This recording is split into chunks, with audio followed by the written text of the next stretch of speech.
It's a classic case of highway robbery, but when you fight back, they respond with atrocity. I can't stop the feelings that I'm growing to you. Can't break free from my need to see you losing this fight for love to breathe. What is between you and me, baby? Even though I know that our future's not forever, we'll never be together. Please set me free now. Oh, set me free now. Oh,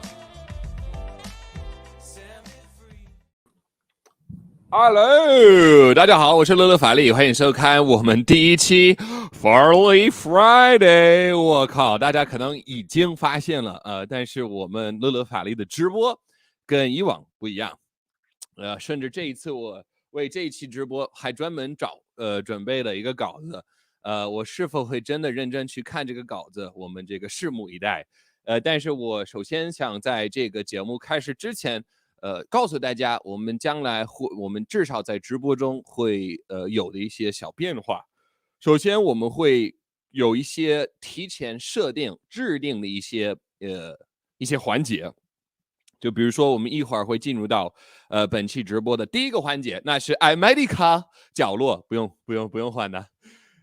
但是我们在进入到今天的第一个环节之前，我想先稍微就告诉大家，这个直播的时间现在定的是每周五美东时间上午11点，而美东时间上午10点钟是中文直播，然后在直播1个小时之后，我们才会切换到英语，就是跟以往一样是双语直播，这样的话我们才能够，对吧？作为中西的桥梁。Oh my god， 乐乐法力你太棒了，谢谢大家。那么我们废话不多说，咱们就直接进入到今天直播的第一个环节。Go ahead， 亲。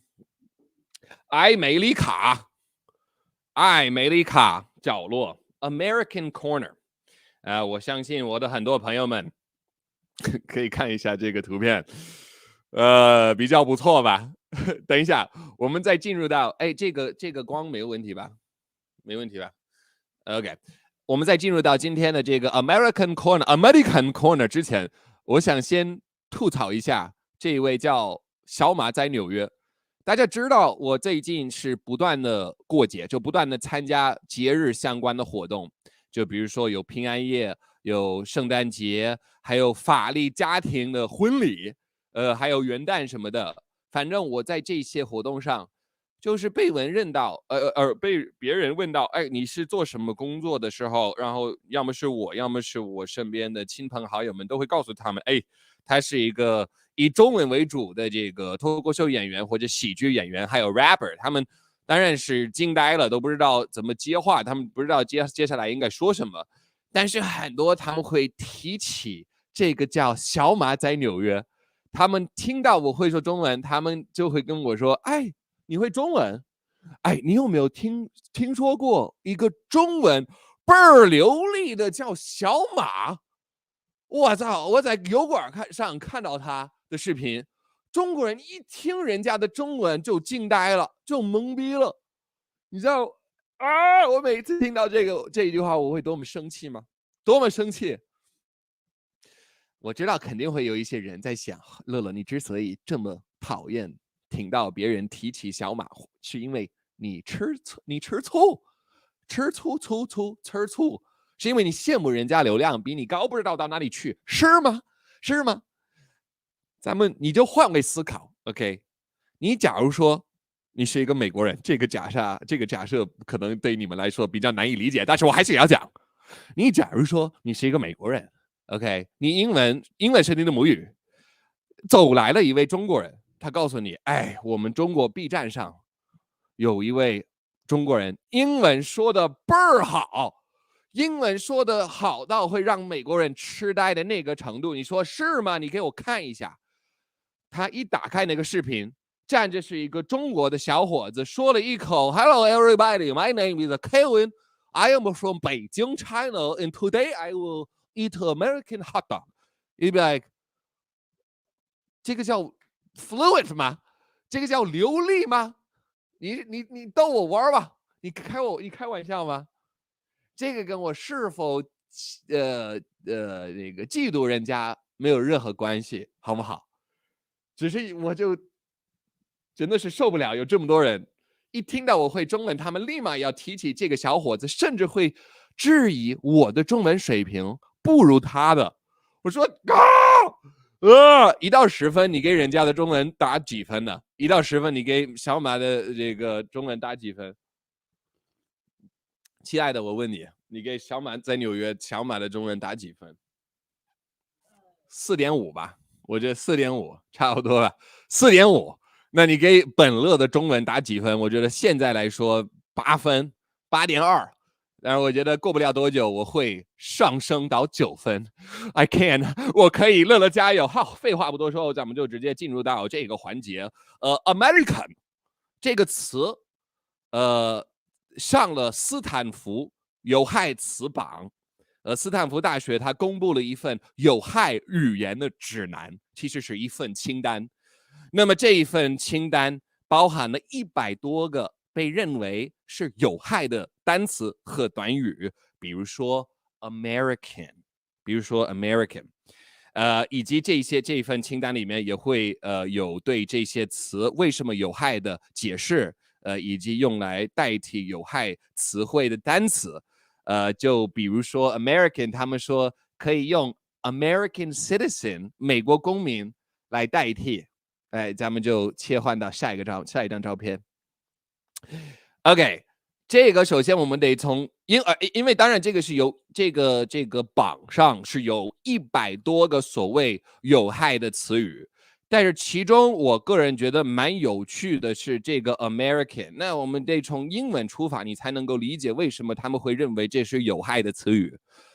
American 在英文里头可以指美国人，也同样可以指美洲。America 可以指美洲 ，America 可以指美洲。其实它最原本的意思好像就是美洲，后来它就是被全世界的人使用来形容 America，美国，对吧？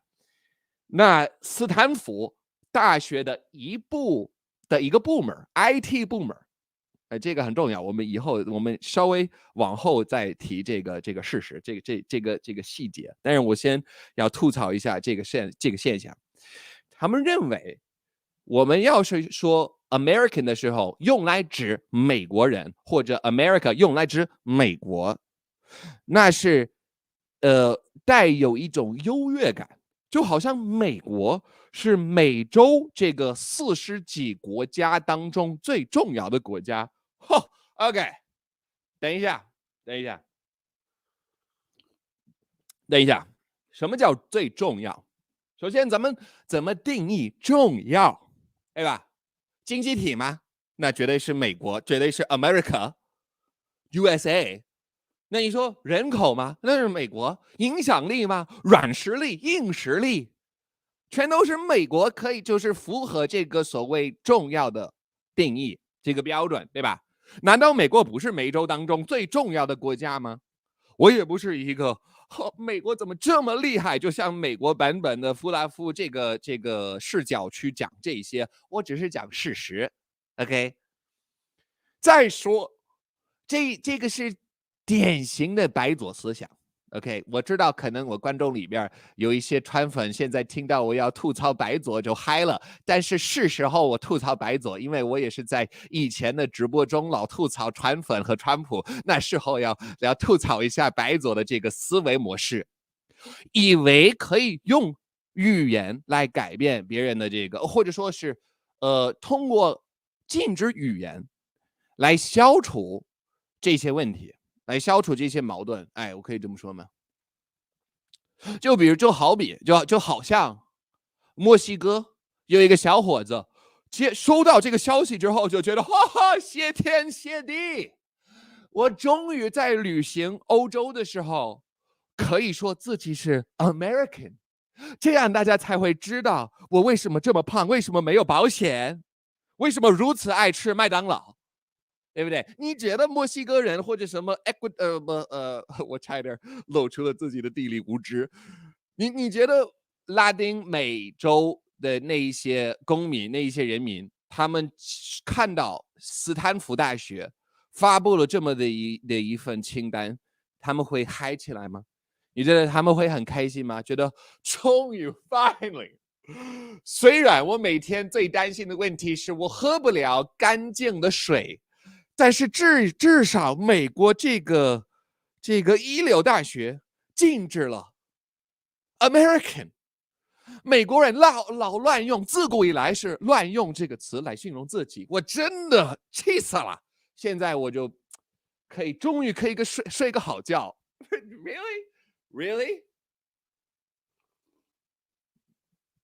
Really？ 真的吗？是吗？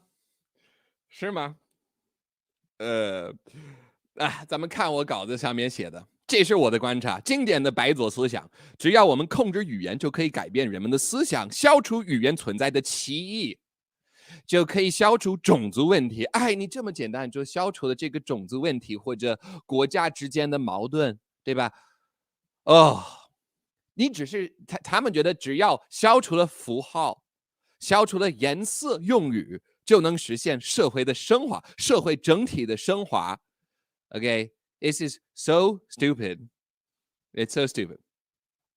语言，任何学过外语的人，我们都知道，语言它其实是空虚的。你如果不知道好，那你不知道坏；如果你不知道 good， 你不知道 bad；你如果不知道冷，那你不知道热是什么意思。你只能靠你的直觉体验。但是语言它是一种承载工具，它是一种交流思想的工具而已。如果你看到一个词，然后立马联系到某一个邪恶的现象，或者你不喜欢的某种趋势，那你可以，但是你要知道的是，不是所有的人都必须得按照你的思路去想，对吧？就住在美国的中国人，我估计是有遇到过这个问题，这个所谓政治正确的问题。就你用这个词，某一个词，我不知道应该说哪一个词吧，你们随便选一个。就你只要说了这个词，那我就像是有一个like 蓝图一样。你说了这个词，那我就查看，那你就是这样的一个人，我就给你扣上了这一顶帽子，因为你说了这个词，所以你就是这样的一个人。我特别讨厌这种思想，而且你以为你可以通过语言消除这些矛盾，或者说解决这些问题，我觉得跟你已经离共产党差得不远。那我们说到这儿，我不得不补充一句，如果我是那些流量比我高不知道到哪里去，背后有团队，也是喜欢讨好，早就柔身翻墙，却没有融入本地圈子，也没有学习本国语言的中国中年人的那些油管博主的话，我要吐槽这个白左思维斯坦福这件事的这个，就我的吐槽就会到此为止。因为这样的话，我就把整个事情也给简化了，对吧？燃起了大家的生气，就觉得美国所有的问题都是由于白左来导致的，白左就是在毁掉美国。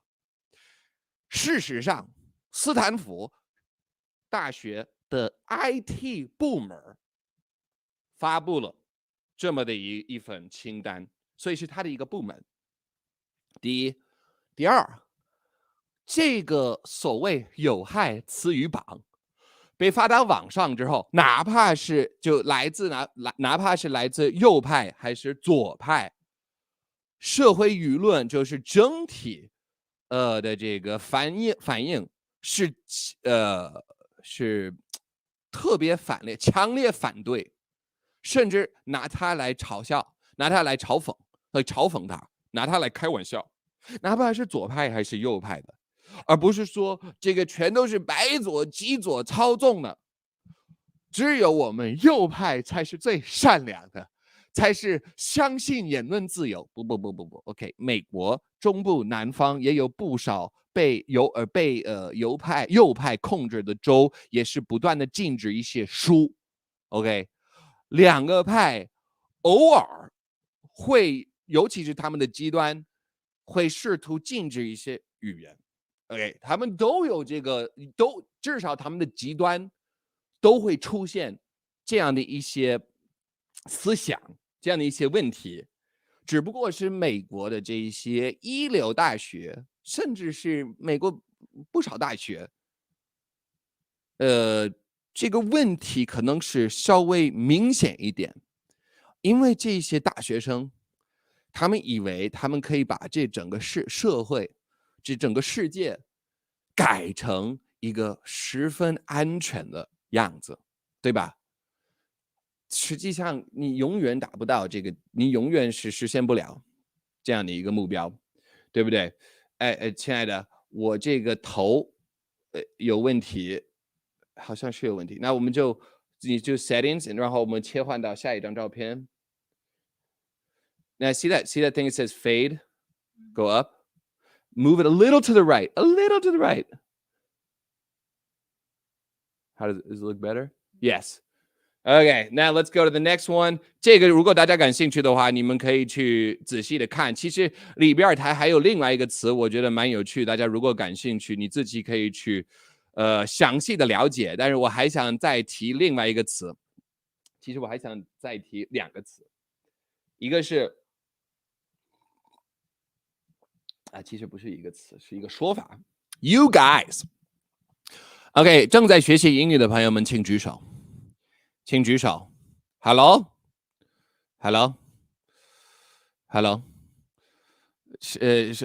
这个正在学习英语的朋友们，请举手。英文我们说 like 你们的时候，我们习惯说的是 you guys。What are you guys doing tonight? Like 你们今天晚上有什么打算？你们打算出去玩吗？还是会待在家里？我们都会这么说，是一种习惯。对吧？我们说你们 ，you guys， 他们在这个有害词语榜里面还指出这个词，说 you guys， 我们不应该说 you guys， 因为我们要考虑到人家的性别，所以如果你说 you guys， 那你会潜意识里是觉得 guys 男性是最棒的，是最好的。我觉得这真的不是这样，真的不是这样。我觉得这个真的是特别扯淡。再说，我是一个美国南方人，你知道在南方我们会怎么说？y'all，我们会说 y'all。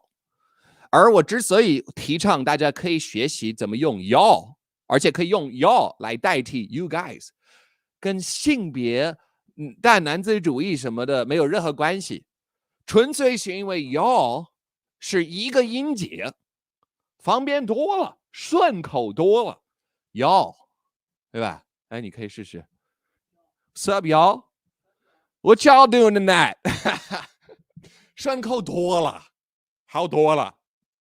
最后的词就是白纸 ，white paper。white paper， 他们说，因为 white paper 在英文里头其实是白皮书，是政府或者某一些政府旗下的机构，他们发布一个通告什么的正式文件的时候，通常被叫做white paper， 对吧 ？The white papers are out。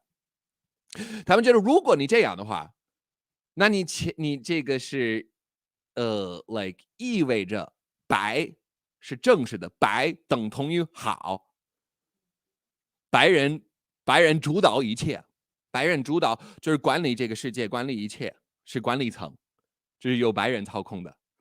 Come on， 这个我能不能用这个成语来形容这个现象？叫草木皆兵，可以吗？可以这么说吗 ？Like dude, relax, bro， 是吗？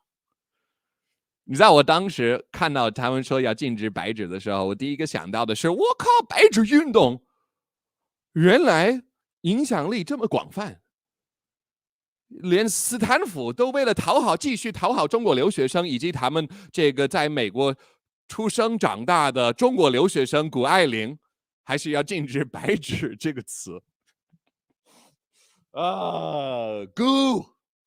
谷爱凌。你1到10分，你觉得谷爱凌长得怎么样？7分吧。我觉得谷爱凌是美 ，she's pretty 漂亮，适合当模特。但你说人家如果在酒吧，我看到人家，我会主动去搭讪吗？我不会，我没有被吸引到，不是距离感太强 ，How dare you， 距离感太强了吗？没有，是因为我并不觉得人家，他不是我的菜，我就这么说吧，他不是我的菜。哎，她应该有男朋友，哎，万一有朝一日她的男朋友说了一句不负责任的话，就比如说 like 社会主义，中国特色社会主义也许没有那么厉害，也许习近平至少他的脸颊长得确实有一点点像小熊维尼，如果他而且被录下来，这个是我期待的。我也是以前录过的一个 short 的视频，就谷爱凌到底会在什么时候辱华，他会通过什么方法辱华？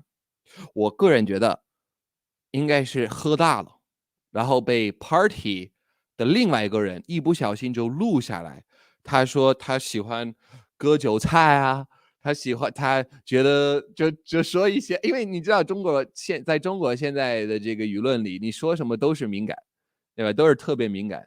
你如果不是像那个弗拉夫那样，哎，中国越来越厉害，一律的奉承中国和共产党的话，那你迟早会翻车，迟早会翻车。好，那咱们就在进入到下一个环节之前，我们现在看一看观众打赏内容。好，没有是吧？那我们就继续当一个穷逼，进入到下一个环节。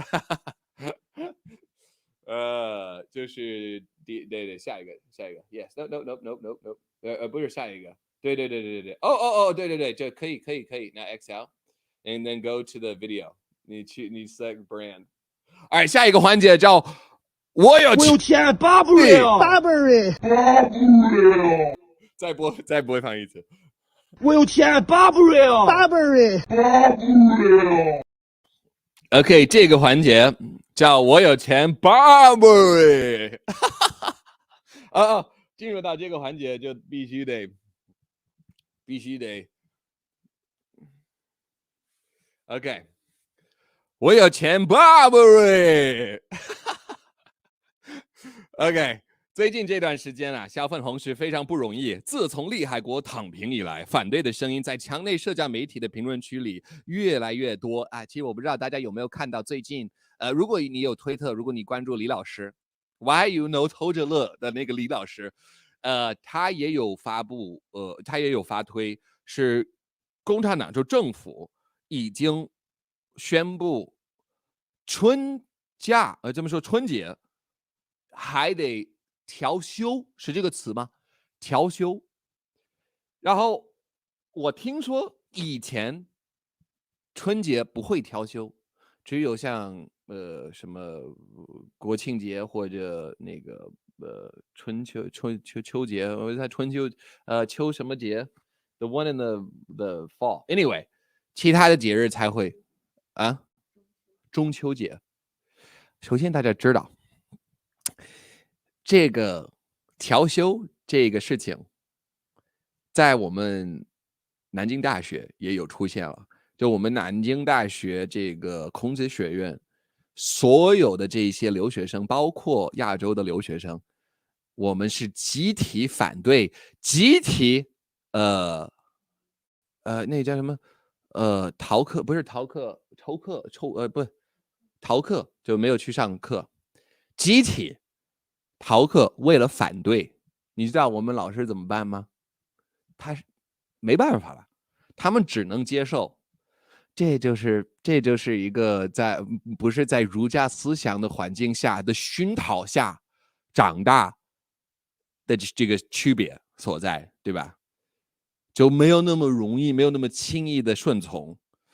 但是当然那是比较小的环境，但是我还想说，我们留学生也是曾经有面对过这个问题，然后我们就是采取了那么的一个办法去解决。反正我是看到，在微博上，他们有几个那个官媒的评论区发表，就他们在公布这个事情的之后，他们那个帖子下面的评论区全都是反对的声音，全都是 like 特别生气的声音，然后就觉得这个跟狗哥近期在视频里面所提到的习近平以及中国政府的公信力 right 大幅度下降，通过这个清零政策的伤害，还有这个悲惨的这个结局，还有就突然间躺平，越来越多中国人，尤其是年轻的中国人，是没有那么轻易的买账，甚至会到微博像微博这样的社交媒体平台上去发泄他们的气氛。我觉得这是一件好事，而且英语比较古德的朋友们，如果你感兴趣的话，我最近在台湾的时候有参加台湾广播电台的节目，他们有采访我，然后这个主持人还问过我怎么看白纸革命这件事。我说当然是好啊，其实我最大的心得是，只要中国老百姓能够接触到真相，只要我们把防火墙给拆掉的话，那应该会有很多人愿意不顾一切上街去抗议，去反抗。因为你看这个白纸革命，这个导火线 I mean 有很多导火线，当然我们就说那个乌鲁木齐的那个上火的那阵楼就是火灾，那是一个事情，那是一条新闻，他们看到一条新闻就敢上街去抗议。但是我这么说也是忽略这个清零政策3年以来的痛苦，所以当然是积累起来了。但是我的意思就是说 我觉得我们可以对于中国老百姓，还有就是广大的战狼粉红，还是可以非常的嫌弃，甚至觉得这些人就他们这么庞大，会让你比较悲观。但是自从那个白纸革命之后，我在中国网上看到的这个社会舆论是越来越清醒。那我担心的是，因此过不了多久，中国共产党会开始禁止所有这个留言的功能，对吧？ I don't know. It's scary though. Scary. Okay. 我有钱 Barbary。我们真的有钱了。张维良是吧？张良维 I can't see。就是我们老朋友，我们老铁张先生。还有这么说可以指这个观众的一半。张先生谢谢你，我们现在确实有钱 Barbary。请各位粉红放心，你虽然在生活中是一个彻头彻尾的 loser， 但是好在骨子里还拥有古人的智慧。好，亲爱的，切换到下一张照片。I have no idea what you're saying, but keep it up. Christian Frost, we will do English in an hour. English in an hour. 谢谢 Christian. Okay, let's go to the next picture. Yes. Okay, 大家看看这个。我忘了是在 Reddit 上哪一个社群看到。大家可以自己读一下。古人的智慧不是美国300年的脑子可以懂的。赞同你，美国还是还想读懂我们的智慧。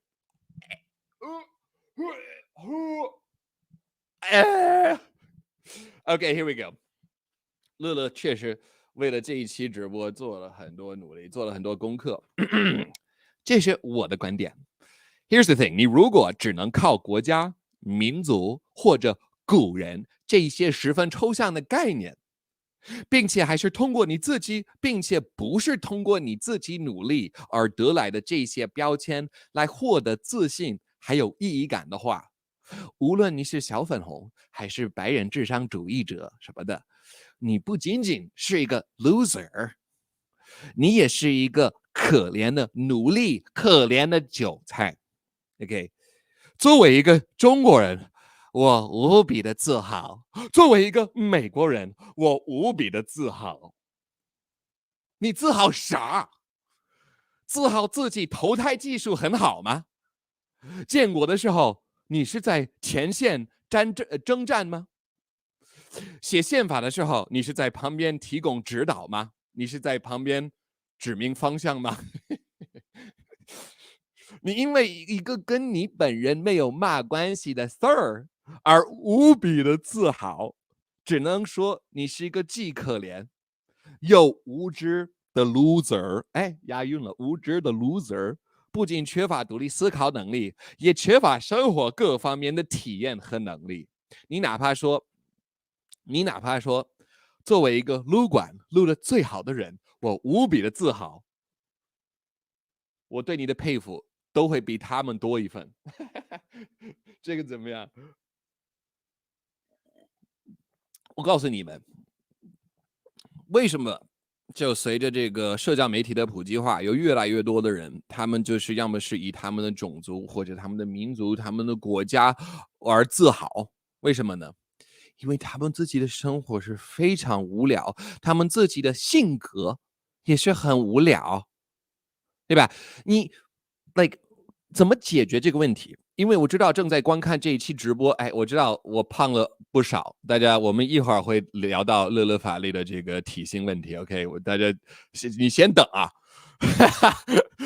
你先等，好饭不怕晚，相信我，我看我这个胖的样子，我知道好饭不怕晚。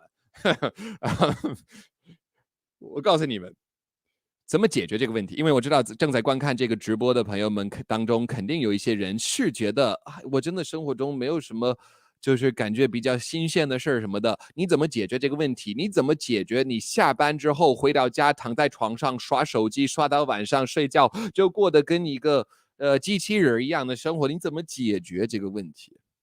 冒险，你要冒险。那说冒险可能会立马想到的是像极限运动，像蹦极。Is that how you say that in Chinese？ 蹦极，我怎么知道蹦极、跳伞这些极限运动？虽然我都做过了，但是我指的并不是这个。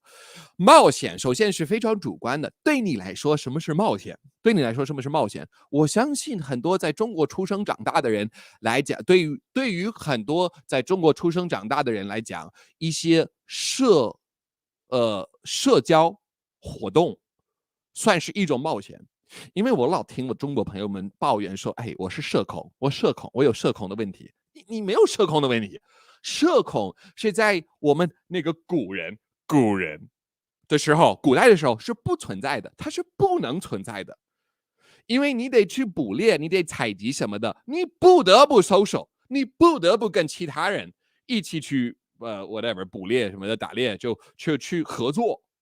而只是随着我们这个信息时代，随着我们这个发展起来，所以我们进入到这个信息时代之后，你才拥有选择权，你可以选择梳理社会，你可以选择就是远离 social， 对吧？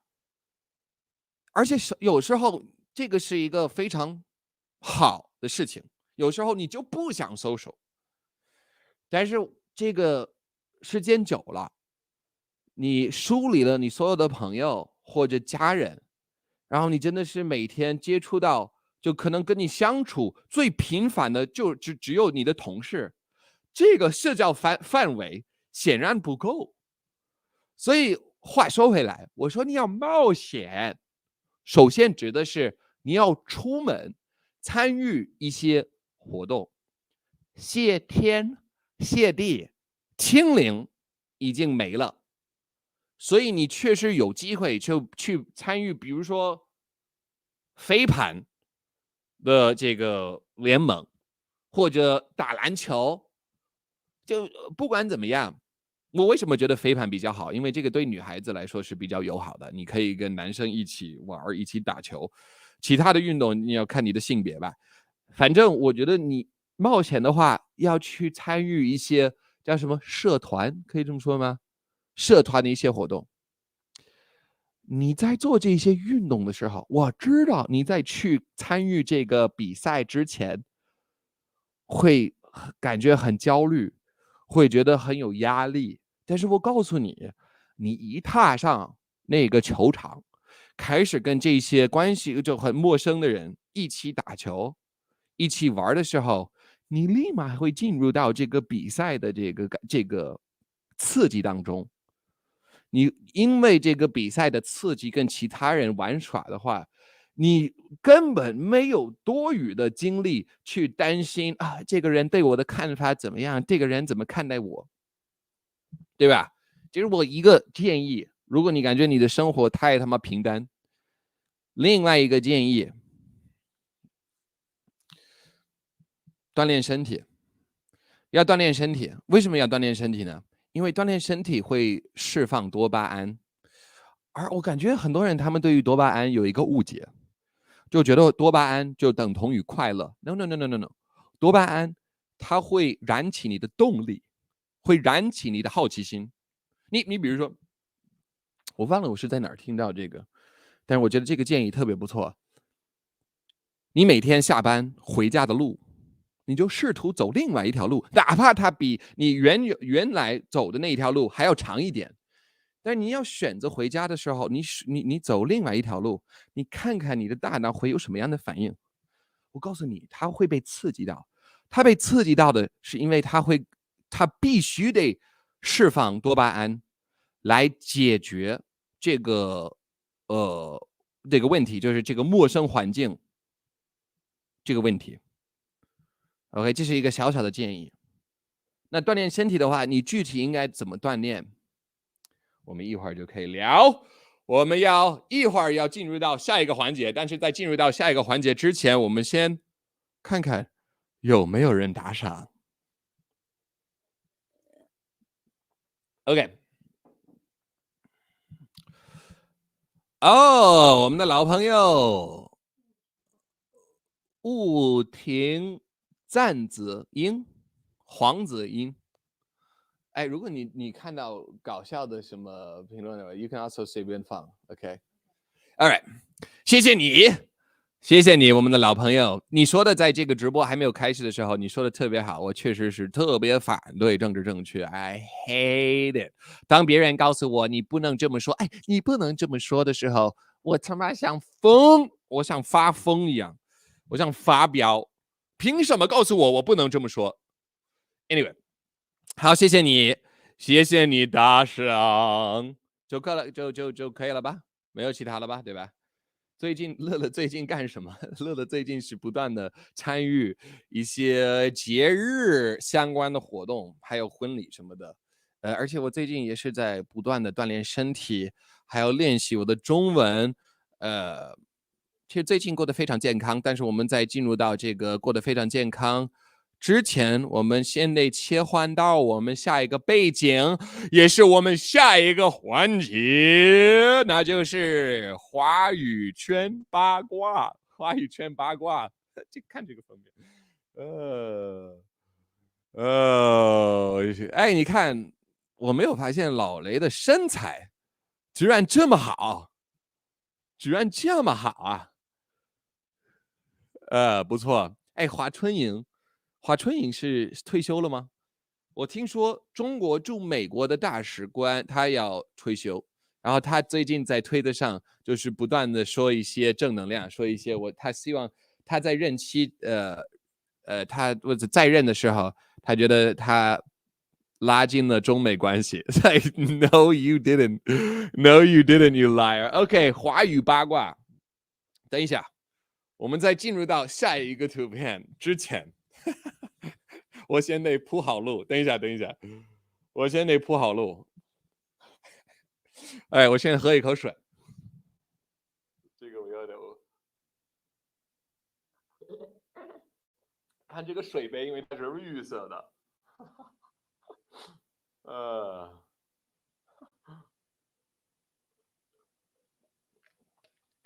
老雷的身材怎么这么好啊？等一下，有新的会员。I can't， 因为我这个看的这个屏幕它特别那个画质特别差。侯斐清，欢迎加入乐乐法律频道的会员。我们每个月都会有会员直播。其实这个月的会员直播就是在今天晚上美东时间8点钟开始还是9点钟开始？8点钟开始，8点钟开始，8点是英文，然后我们晚上9点才换到中文，那就是等同于你们的周六上午10点钟。欢迎光临，欢迎光临。哎，我不知道我要不要讲到这个。Alright， 我就讲一点点。那个我在台湾的时候，我就开了一个我个人觉得是非常好笑的玩笑，就是不管到哪儿，只要是跟我台湾朋友一起去吃饭什么的，我都会说，哎，我好像在上一期直播有讲到这个。反正我就是不管到哪儿，不管到哪一个餐厅什么的，只要有人进来，只要有台湾人进来的话，我都会对他们说欢迎光临。台湾人就是特别的礼貌，他们谢谢我。洋鬼子在说欢迎光临，我不懂啊。Anyway， OK， 我们就进入到华语八卦圈这个环节。华语八卦圈，这个是不局限于反共的这个圈子。我们哪怕是像郭杰瑞或者西兰，或者还有一些那个台湾表妹，还有什么其他人。那个袁腾飞袁老师，我们都可以八卦一下，毕竟你们位于墙内或者日本、台湾、澳大利亚的朋友们是你们的深夜，所以我就可以用这个环节来假装我是一个深夜博主。那我们要八卦的这个话题，可能是比较有争论性 ，OK？但是我要再次强调。我自古以来都支持这个人，甚至我在刚开始反共的时候，有私信他说：“哎，我们能不能一起主持一档直播节目？”当时我还是比较天真、比较幼稚，以为他会答应。后来才发现我才是小巫，人家是大巫。而且我也有私信过人家说要不要参与我的直播，我们要不要一起录一期直播节目什么的。但是现在距离那个时候。已经有一段时间了，然后虽然我还会继续关注人家，但是我怎么感觉人家至少在推特上最近的表现有一点点还是出格，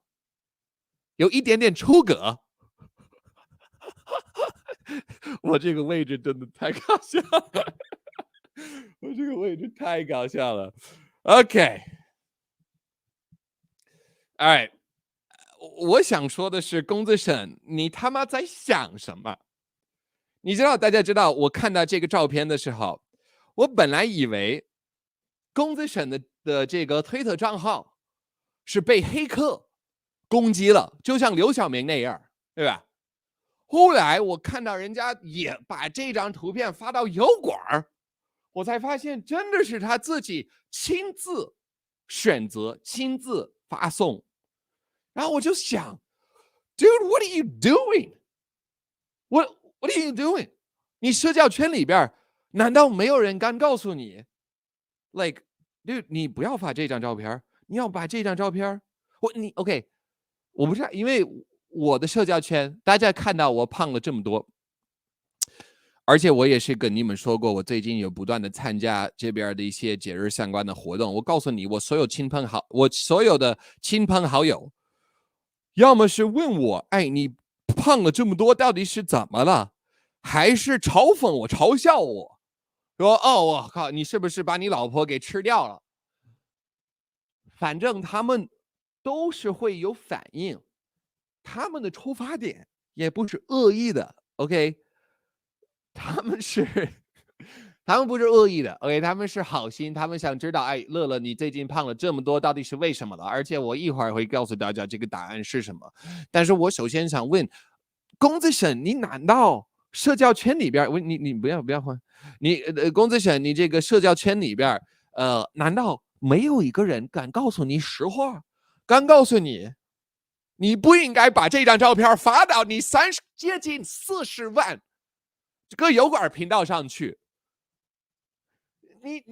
如果你哪怕连一个朋友都没有，那你的妻子看到这张照片，她怎么说呢？她说：“哎，亲爱的，你这一张照片里面身材一丝锻炼身体的痕迹都没有，特别性感，你赶快发。”你赶快发，大家肯定会很喜欢这种文弱的这种体型。Come on, what are you thinking, dude? OK， 大家就不要误会我，大家千万不要误会我。我之所以想提到这件事情，是因为我首先想问你们，你觉得人家发这么的一张图片的初心是什么？我们千万不要忘记初心。我也很好奇，如果本人在评论区的话，你也许可以跟我们分享一下这张照片背后的故事，我相信会是很精彩的。其二，是因为关注我很久的朋友们都已经知道，近1年以来，乐法利把原有的8块腹肌都给吃掉了。我们就切换到下一张图片。大家看看乐法利原有的8块腹肌。到底是怎么啦 ？What is wrong with me？ 我告诉你们，我跟你们说实话，好吧？哎，这是现在的样子，这是我现在的样子，这是我现在的样子啊！你赶快切换到我以前的那张照片，你赶快切换到我以前的那张照片。OK， 大家要知道，我近1-2年以来。之所以胖起来，首先是因为我脱单了，是因为我的爱人，他没有那么在乎我的腹肌，而且我离开了这个单身要不断随时都要竞争的这个环境，我就失去了锻炼身体以及非常严格的管理自己饮食的这个动力。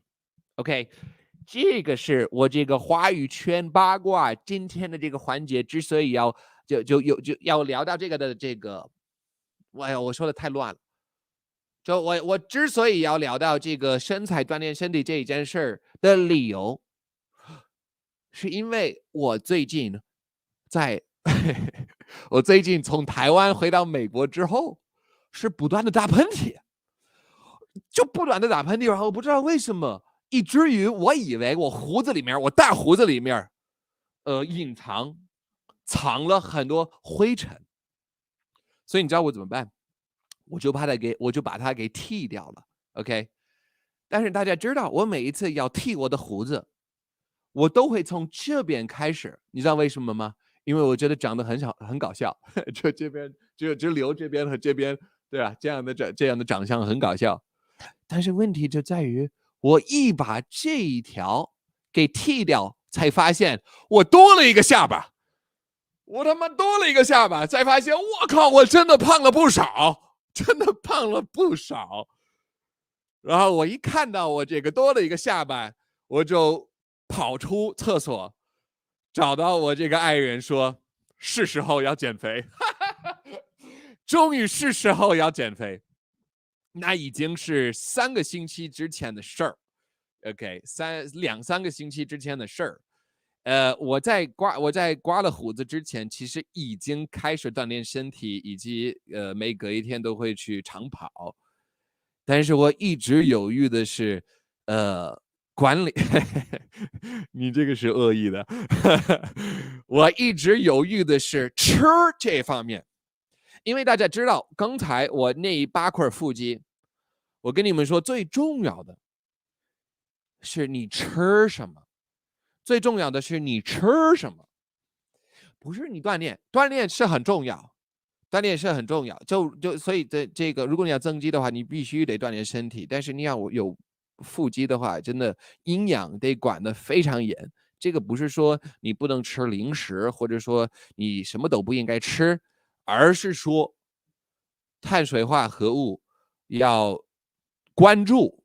你在锻炼身体之前，可以吃一些像whatever 这些训练健身相关的知识，你们如果感兴趣的话，你可以自己去研究一下。我之所以想提到这个，是因为我最近终于开始管理我的嘴，终于管住了我的嘴，也是开始拼命的锻炼身体，所以如果你们现在，因为毕竟是新的一年，如果你们现在也对于自己的体型不满意，哪怕你跟我一样是一个胖子，是一个巨胖的 loser， 还是像公子沈那样一丝锻炼的痕迹都没有，我们都可以一起来提高我们的体型，可以一起来更上一层楼，对吧？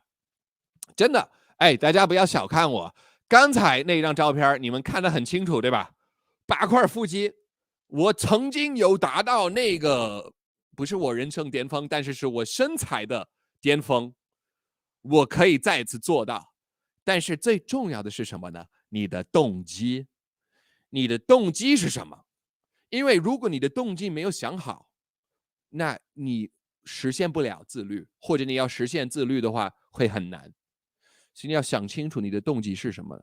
你的动机如果是要泡妞，然后找到很漂亮很性感的妹子，甚至就是你要去泡妞泡汉子，这个也无可厚非，这个也很正常啊。我那个时候也就是以这个动力去锻炼身体。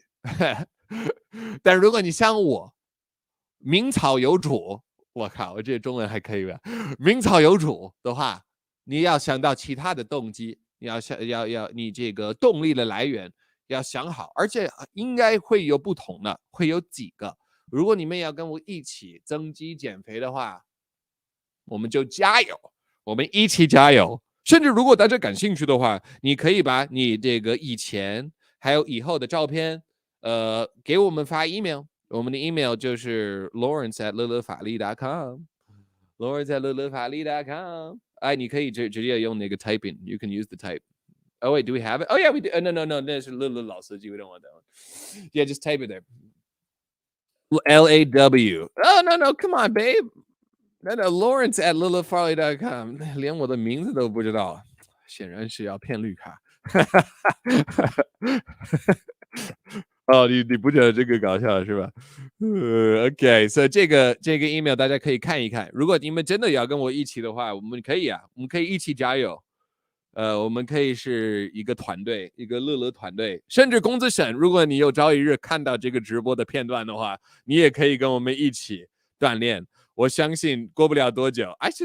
他这个不是裸照 ，by the way。It's not， 因为我坐在那边的话，大家可能会以为我是在瞒着大家，这么说我是在掩盖这个重要的部分，但是并不是。虽然这个照片真的是 like what are you thinking? What are you thinking, bro? All right， 好，我们就进入到这个问答的环节。我们这个中文直播还有7分钟，所以我们就进入到问答。然后这个7分钟之后，我们就要换到英语，我们要换到英格丽莎。OK， 大家有什么问题？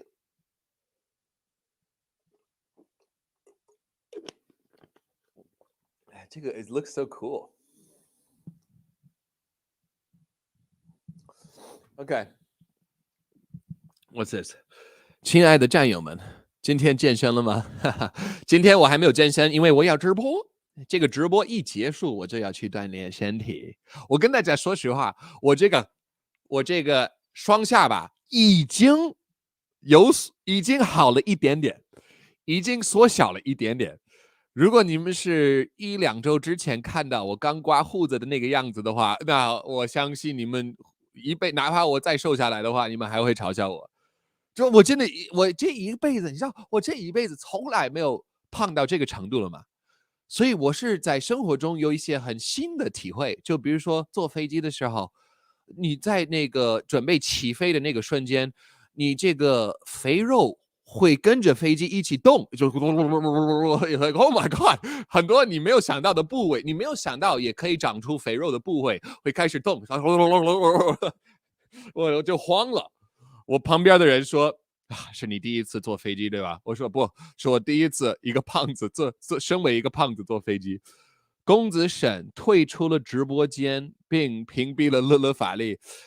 其实我有一点担心人家会在推特上屏蔽我担心他会在推特上拉黑我。哎，大家不要误解我，我还是很欣赏人家的内容。我觉得只要不是在涉及到美国政治的话，我觉得人家讲的也蛮好啊。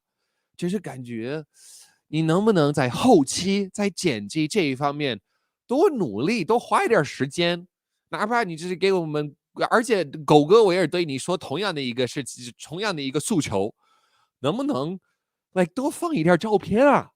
我不想每天看你公子沈，虽然you know 你是特别特别帅的，尤其是刚才那张照片的那样子特别帅。狗哥，你的狗再可爱的话，能不能给我们这个视觉效果能不能关心一点？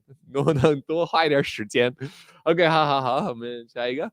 乐乐不胖啊 ？No。I mean， 现在我有点肌肉，现在我的肌肉是在逐渐的回来，所以我这个肌肉上面还有一层肥肉，所以大家如果能够看到我现在的腹肌，你还能看到 4块腹肌，但是这4块上面像是 cottage cheese 一样，cottage cheese 的中文是什么？就起司 ，it's像是有多了泡沫，就是盖了一层肥肉。其实我觉得很恶心，我现在没法对镜子。我晚上刷牙照镜子，我现在没有办法照镜子。我哪怕是晚上我刷牙的时候，都是不好意思，我都是OK 哈，我就往这边看。聊聊中国的新名词人矿，你能矿 ？I know it's like a mine. I don't know. 我知道这2个字是什么意思，但是放在一起的话，我不知道什么意思。消耗人，怎么消耗？人才流失吗？这个让我想到那个电影，特别精彩的电影《盲井》，不知道大家有没有看过这个电影《盲井》？我觉得它之所以在中国被封杀，也许是跟这样的一个概念有关系。我知道现在这个词可能是比较现在才流行起来的，但是你光跟我说就是科普一下这个解释，我立马想到的是《盲井》这个电影。大家如果没有看到这个电影，我强烈推荐。等一下 ，Kane Chuck， 谢谢你 ，Kane Chuck，Thanks for your 打赏。乐乐法律频道不能像狗哥或者公子沈全靠流量来继续下去来运营，我们是全靠会员 patrons 还有你们的打赏，因为我流量太差了。好 OK， 我们我们还有一个环节，是给大家推荐一部影视作品，没有任何照片。还有一个环节是给大家 hold on， 但是看我还是有一点胸肌，我跟你说，练胸肌最难的部分就是下面这一块。慢慢的来。哎，我是在这个中文的部分要结束之前 ，Wow Kane really thank you so much. Cheers to you Kane。哎，你看我如此兴奋都忘记把我咖啡喝完。OK， 扎姆，我给大家推荐一部电影，第一部电影 ，actually 我要给大家推荐2部电影，因为我最近也有看过一个日本电影，我觉得蛮有意思。其实我这个人是特别喜欢科幻片，所以我对于电影的那个标准，拿到科幻片这边的话，显然是更低一点。但是我最近有看过日本是基于漫画的一部电影，叫进攻的巨人啊，进击的巨人，进击的巨人，然后这个电影我觉得蛮有意思，蛮精彩，尤其是它有关墙内和墙外的生活，我觉得中国人也是可以去看看吧，可以去领会一下。另外一个是美国电影，另外一部是美国电影，我觉得特别好看，大家可以考虑一下。那是叫绿皮书， Green Book 很不错，非常不错，特别不错。我是从台湾飞回美国的那个飞机上看到，特别好看。然后有一首歌曲，大家如果感兴趣的话，可以去听，叫 Better Together。Better Together by Luke Combs，是非常有画面感，听的时候也会勾起很多自己同样的温馨回忆、温馨记忆。那我们即将要换到英语了 ，It's time for English, time to switch to English。而且我们的英文节目会是一模一样，跟中文是一模一样的。The English is going to be the exact same. Maybe it'll have a little difference between the Chinese, obviously, but oh my God, 环节, how do I say that in English? Our different segments are going to be the same. So, without further ado, I welcome you guys to the English section of this stream.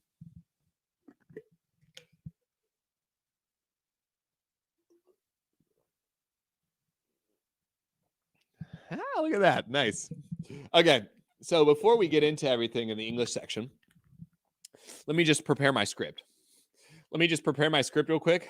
我知道肯定会有人说，乐法利说英语的时候，我感觉他的声音跟他说中文的时候是完全不一样了。Okay, but screw off. Leave me alone. 你滚，你给我滚。当然是不一样。中文是以声调为主，英文不是。Okay, leave me alone. All right, guys. We're in the English part of this stream, and obviously, the first thing we need to talk about is LeLe Farley's streams. There's a little bit of a change that we need to discuss. Long story short, I'm going to be putting a lot of effort into these streams. Okay, I have a freaking script here. Okay, I got a freaking script. Now, you'll notice that the script is not translated into English because I think that my bilingual mind is connected well enough to where I should be able to do roughly the exact same script without translating it on paper. I should just be able to translate it in my mind, but we'll see. If I can't, then maybe I'll have to make some change, make some shifts. Bogan, nice to see you. Our long friend of the show, nice to see you. Yeah, also, if you're studying English, because I asked my Chinese stream, or if you're studying English, my streams, especially my English streams, are really good to use as study material. Not only because my English is like super good, but also because I'm talking about things in English that you are already familiar with. 我用英文所聊到的话题，你们都已经很熟。用自己的母语来说，来想的话，你是很熟的。So when you're using English to think about the things that I'm talking about, you know, it'll be much easier for than like, I don't know, looking at the Wall Street Journal or something. Now, one other thing that I have to announce is for 2023, what we're going to try and maintain is every Friday at this time is the English stream, which will be 11 a.m. U.S. Eastern Standard Time. 10 a.m. is the Chinese one. Now, if you're in Asia, that's like 11 p.m. Friday and then 12 a.m. midnight for the English stream. However, because America is so dumb, we still have daylight saving time. And so that's going to change when we get there. But other than that, this is the time that we're really going to try and stick with. That way, people can plan around the times, okay? We can plan around the times and all be happy together. It's going to be the same thing, bilingual streams, first hour is Chinese, then English. And yeah, without further ado, we're going to go into our first segment, folks, which you might already know about, especially if you're American, but you might not. Anyway, let's do it. The first segment, American Corner. Oh, wait. 我们有打赏吗? Okay, Tsai, we're going to American Corner before, 之前, I'm still in my Chinese grammar. All right, let me see if I can see this clearly. 加油，我觉得你在台湾可以发展得很好，到时候会去看你的 talk show. Keep it up. I think you would have a great chance to develop in Taiwan. And if you do, I will go watch your comedy shows. Talk show in Chinese is like, for some reason, they translate stand-up comedy as talk show. I think it's stupid.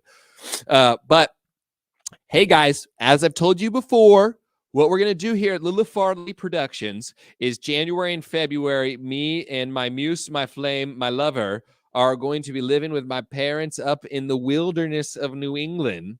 We're going to be doing a lot of really cool kind of deep dive type videos while we're here.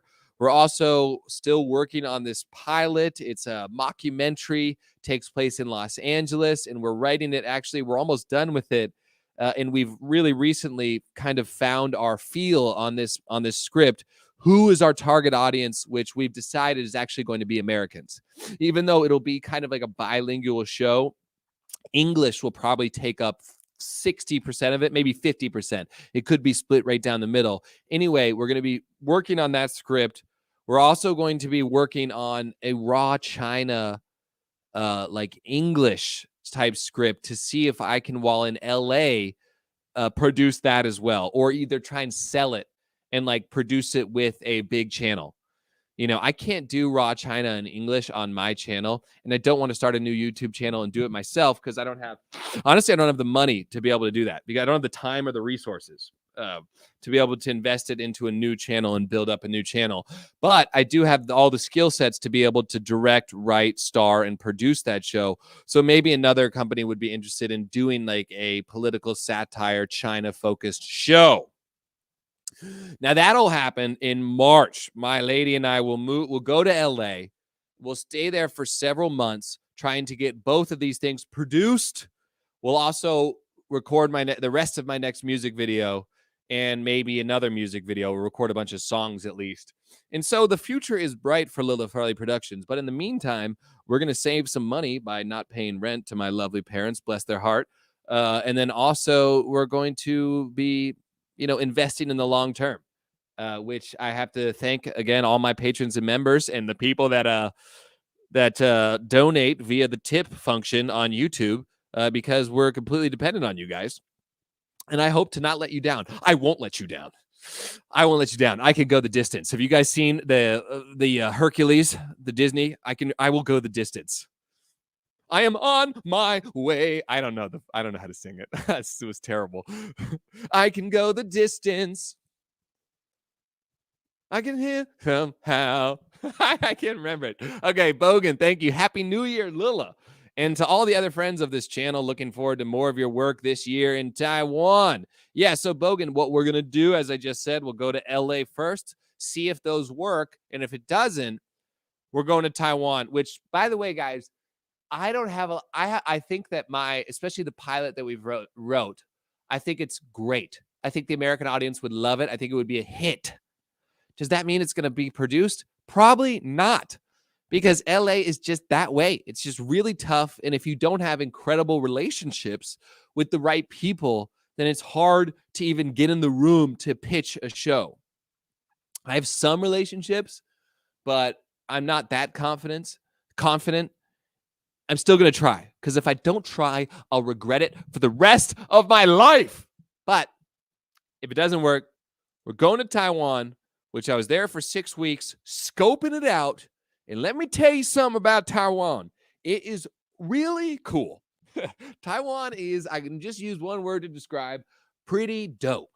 Okay, really enjoyed it, but I already talked about that before. And we're going to go into this show. So let's do our first segment. American Corner.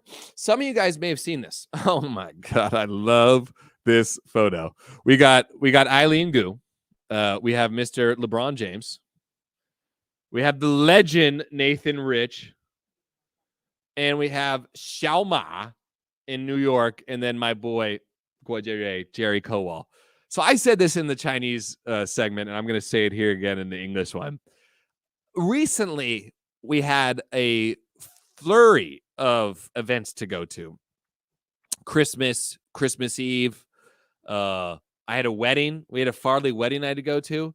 And because I was at these social events, everybody inevitably is going to ask, okay, well, what? Hey, everybody inevitably. That's a good little rhyme. Everybody inevitably was going to ask, oh, what do you do? And I say, well, I'm a Chinese comedian and rapper. And they're like, well, you don't look Chinese. I'm in Chinese, the language. Like, oh, that's really cool. Have you ever heard of this guy, Xiao Ma? He's like super fluent in Chinese. And it drives me crazy because not only is he not fluent in Chinese, but when I get mad about people saying that, they assume that I'm just jealous that his views are 800 times larger than my own. And in reality, what I say to them is, no. Imagine if a Chinese guy came up to you and he was like, dude, you got to see this guy, Kevin. His English is perfect. His English is perfect. His English is so good that when he speaks it in front of Americans, they poop their pants. Here, check this out. He shows you a video, and here's Kevin. He goes, hello, everybody. My name is Kevin. Today I am in New York City. I take you to eat a hamburger. I got to work on my Chinese American accent. Or not Chinese American, Chinese English accent. And you'd be like, dude, you'd be like, this guy is not fluent in Chinese at all. And then when you have that reaction, the person's like, well, you're just jealous that he has a lot of views. So I'm not jealous. He's lying to you. Anyway, for this week's American Corner, I take you to Stanford, where Stanford has released a list, a manual of harmful words. Okay, harmful words, harmful phrases. One of them, elimination of harmful language initiative. Now, this has got over 100 words on here, and a lot of them are really funny, but one of them that I thought was particularly interesting was, Dustin, I know there's nothing wrong with that English, but if you say that English is super fluent, you're a liar. You're a liar. Okay, you're just lying. But anyway, so one of the words I thought was very interesting was American.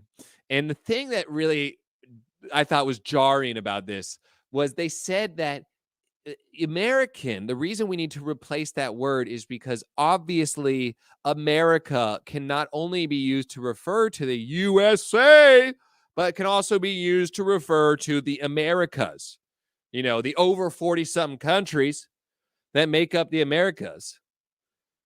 And if we say America and we use it to convey USA or American, then we are implying that America is the most important country of these 40-something countries. Which, first of all, let's not get to how stupid that is. Let's first talk about the facts. What do you mean by most important? Okay, what do you mean? How do you define important? The size of your economy? Your population? Your soft power, your military power, your influence over world politics? It doesn't matter how you paint it. It doesn't matter how you try and change the definition of important. America, USA, is the most important country of the Americas. It is. And I'm not saying that as like a USA. I'm not like a jihadist over here getting like creaming myself over how awesome America is. It's just a fact. Okay, it's just a fact.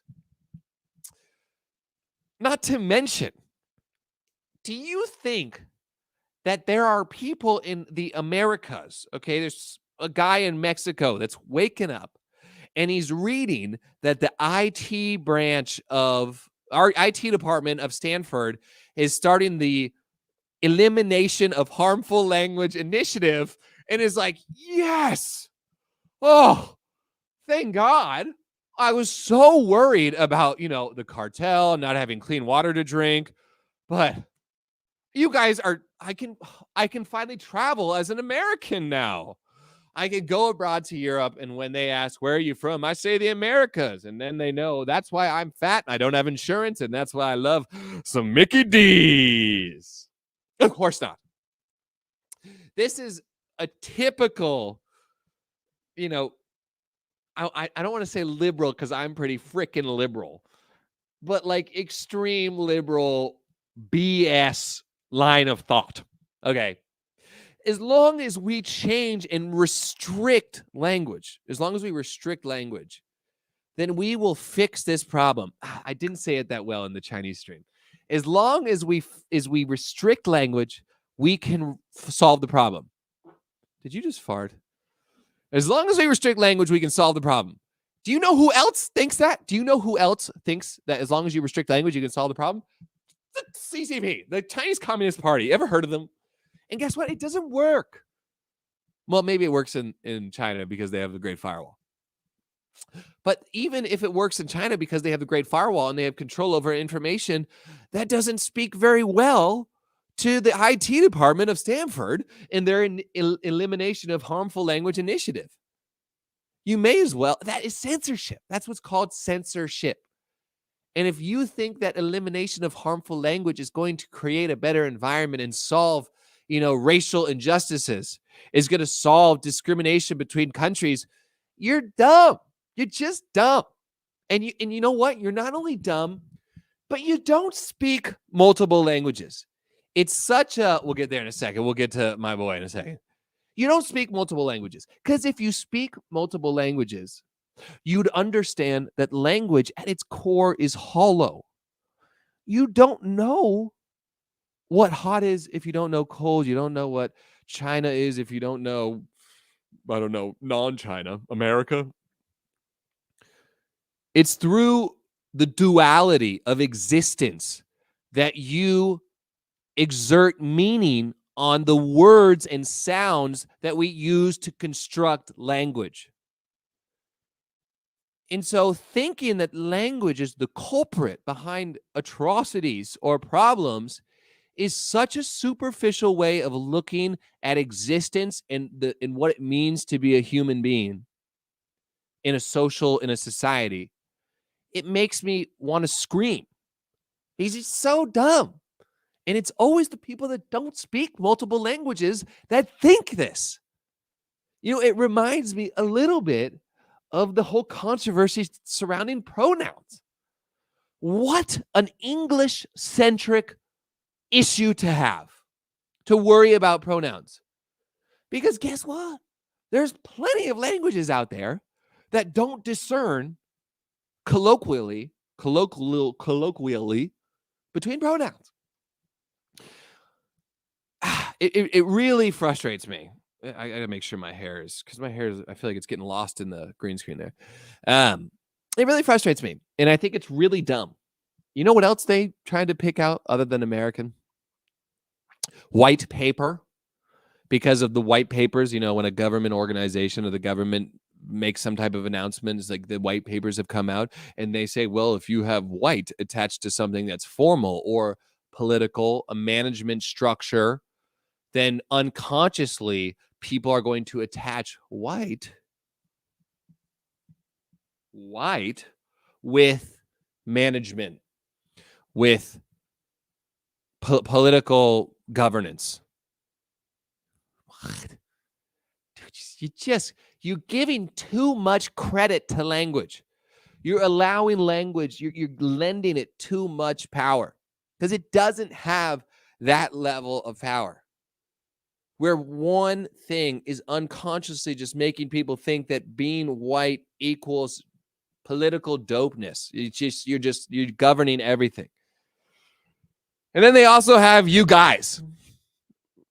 You guys, which, you guys, I have actually always been a proponent against. Not because I care at all about a gender implication, saying you guys, well, hey, maybe that group of people doesn't all have guys. But because y'all is one syllable and it's much more easy to say. What are y'all doing tonight? Hey, what are you guys doing tonight? Oh, feel that when you say you guys, feel how much work your tongue has to put in. Y'all is just y'all. What are y'all doing tonight? Right? What are y'all doing? So that's my suggestion. Stanford IT department. Now, I brought this up in the Chinese stream, and I'll lightly touch on it here, since I'm sure my my English-speaking audience might not be very familiar with the Chinese-speaking anti-CCP YouTube community. But the Chinese-speaking anti-CCP community's largest YouTubers make all of their, I want to say money, but it's indirectly they're making their money. But what really is, they get all their views because their audience is these like people that were immigrated out of China very early, or maybe recently in the next last 30 years. They've gone abroad. A lot of them have not learned the language of the country that they immigrated to. A lot of them have actually like stayed in their own little Chinese people circles, which, by the way, we know that foreigners, when they go to China, they do the same thing. It's not a Chinese characteristic. People do that, but it's very apparent in places like LA or New York or San Francisco or whatever. And because they're not, they've not entered really they don't really have like a local social circle, and it's not diverse at all. They haven't studied the language. It's easy to play on this group of people's fear. Okay, it's easy to paint a picture that says, well, these goddamn liberals are trying to take our language away from us. They're trying to crush freedom of speech, and they're ruining the world. And what those YouTubers will do is they won't say that the Elimination of Harmful Language Initiative was not Stanford University's. It was Stanford University's IT. You can see it right there. IT at Stanford University. IT department did it. Okay, it's a department. They also won't mention that left and right pundits on Twitter or wherever, like in newspaper media, whatever, digital media or visual media, they all came out and made fun of this. Okay, they all came out and ridiculed it. Okay, it was mostly 98%. This is dumb. Okay, they won't say that because they're taking advantage of their audience's inability to use English or any other language to go find out the other side of the picture. They're just painting a very black and white image of American society, American politics, and American culture. That way, their audience has a simple nugget of information that they think is a reflective of a larger truth, and they don't have the ability to go search in more detail. And guess what? Most of them don't want to. Most of them go to these YouTubers to feel like they can watch a 9-minute video and feel like they understand literally the most diverse, complicated country and society in the history of the earth. Actually, I can't say that in the history of the earth because, what about Rome? What about the Mongols? But at least currently, the most diverse, I'd say at least. Maybe Brazil's more diverse than us. I don't know. But it's a really complicated society. And if you can't speak the language, I'm sorry, dude, you're never going to be able to understand it at a really deep, deep level. And that goes for any country, I think. That's why, it's inversely correlated. Your willingness to shill for the Chinese government is inversely correlated with your language level. Meaning, the higher your language skill, the less shame you have, right? The less shame you have. So the more willing you would be to shill for the Chinese government. Because if you don't speak the language of the country you're in, it's easy to protect yourself in a bubble. It's easy to protect yourself from natural, questioning, from just interacting with normal people.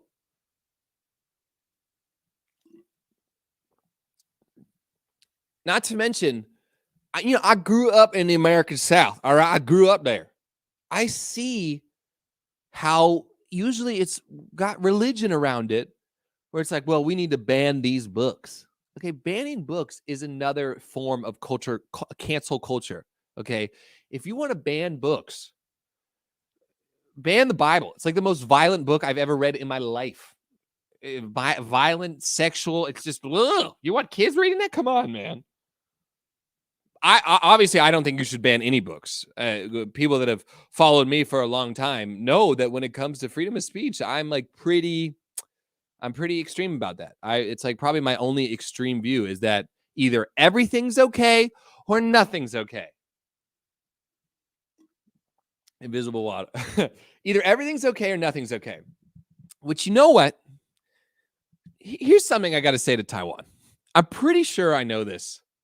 I should probably save this for stand-up. Screw it, though. I'll say it in English.